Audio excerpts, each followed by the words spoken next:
গাড়িতে উঠে গেলাম। এখন সকাল।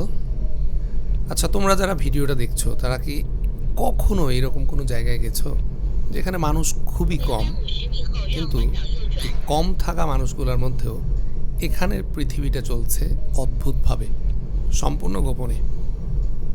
আজকে আমি যাচ্ছি আমার যে শহরে থাকি, এই শহর থেকে পাশেরই একটা কাউন্টি। চীনের এই শহরগুলোকে সাধারণত সিয়ান বলে। সিয়ান কাউন্টি ছোট শহর, শহরের সংলগ্ন যে শহরগুলো আরও থাকে এগুলো। এই কাউন্টির নাম হলো ফুনিং। আমি যেখানে থাকি ওখান থেকে 28 বা 30 কিলোমিটার দূর হবে। এখানে আমি এর আগেও এসেছি। আজকে আসলাম একটু ভিন্নভাবে, একটা বিশেষ কাজে। তাপমাত্রা এখন সম্ভবত 4-5 ডিগ্রি হবে বাইরে। আমি গাড়ির ভিতরে, খুব একটা অনুভূতি নেই, বাইরে বের হলেই বোঝা যাবে। বসন্তকাল চলে এসেছে, স্প্রিং এখানে, কিন্তু শীত এখনও ছেড়ে যায়নি। চারদিকে আমরা যদি দেখি তাহলে দেখতে পাবো যে শুধু বড় বড় ফ্যাক্টরি আছে চারিদিকে। হয়তো এখান থেকে দেখা যাচ্ছে না, আমি দেখতে পাচ্ছি চারপাশে। শপিং মল টল ওই রকম তেমন বড় কোনো কিছু নেই কোনো দিকেই। সব এইরকম শহরের মতো যে মানুষের ভিড় ব্যস্ততা থাকে এরকম কোনো কিছু নেই।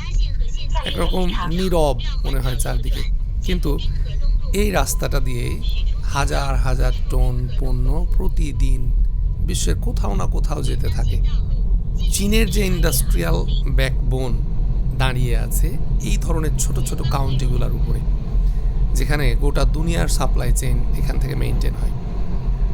ফুনিং কাউন্টি এটা মোটামুটি বলা যায় ওয়ার্কিং চায়না, চীনের যে কাজের জায়গাগুলো, রিয়েল চায়না বাইরের জগতের মানুষের জন্য।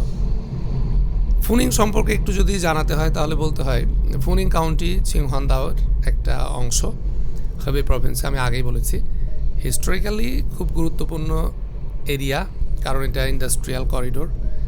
এখানে পাওয়া যায় গ্লাস ম্যানুফ্যাকচারিং, বিল্ডিং ম্যাটেরিয়ালস এবং হেভি ইকুইপমেন্ট। স্পেশালি আমি আজ যেখানে যাচ্ছি এটা হলো যে বড় বড় বিল্ডিং করার জন্য পাইলিং করা হয়। এই পাইলিংয়ের ভিতরে যে পাইলিং করার জন্য যে ব্লেডগুলা সাধারণত ইউজ করা হয়, এই ব্লেডের একটা ফ্যাক্টরিতে। এই ফ্যাক্টরিগুলো থেকেই পণ্যগুলা বাইর হয়, হয়তো এগুলো এক্সপোর্ট হয় বাইরের, আমাদের দেশে চলে যায়, মধ্যপ্রাচ্যে চলে যায়, ইউরোপে চলে যায়, আমেরিকায় চলে যায়। এগুলো মানে বাইরের জায়গা থেকে দেখলে কোনো কিছুই বোঝা যাবে না, মনে হবে সবই তো নীরব শান্তশিষ্টভাবে চলছে। কিন্তু প্রত্যেকটা ফ্যাক্টরি কোম্পানির সাথে কানেকশন গোটা দুনিয়ার লাগানো আছে আর কি এখানে। আমি অলমোস্ট চলে এসেছি, বড় একটা গেট, বিশাল একটা চত্বর, ভিতরে কর্মীরা অবশ্যই আছে। কিছুক্ষণ পরে হয়তো যার সাথে আমার কন্ট্যাক্ট হয়েছে উনি নিচে এসে আমাকে নিয়ে যাবেন। আমাকে এখানে কিছু ডিসিপ্লিন আছে এদের, গেটে গিয়ে একটু কথা বলে নাম দাম সই টই করে সব কিছু রেডি করা লাগে। তো আমি এগুলো এখন করব, করার পরে আমরা যাব উপরে। ডিসিপ্লিন এবং কালচার একটা দেশকে মাত্র কয়েক দশকে কোথা থেকে কোথা নিয়ে যায়, এইটার একটা বড় প্রমাণ হলো চীন। আজ থেকে 40-45 বছর আগে যে দেশটা খুবই দরিদ্র ছিল বলতে ওই রকমভাবে আমি মিন করিনি, কিন্তু সার্বিকভাবে এখনকার তুলনায় আজকে দেখা যাচ্ছে সেই দেশটাই দুনিয়ার দ্বিতীয় বৃহত্তম অর্থনীতির দেশ।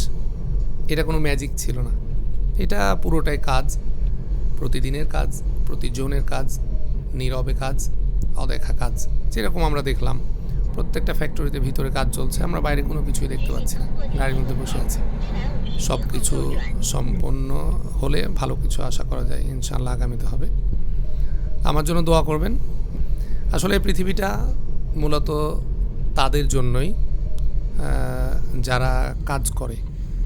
আমরা অত বেশি কাজ করি না, তারপর চেষ্টা করি একটু কাজ করার। আমাদের জন্য দোয়া করবেন যেন কাজ করতে পারি আর কি। ভালো থাকবেন। এরকম ভিডিও পাওয়ার জন্য আমাদের সাথে থাকুন। আসসালামু আলাইকুম।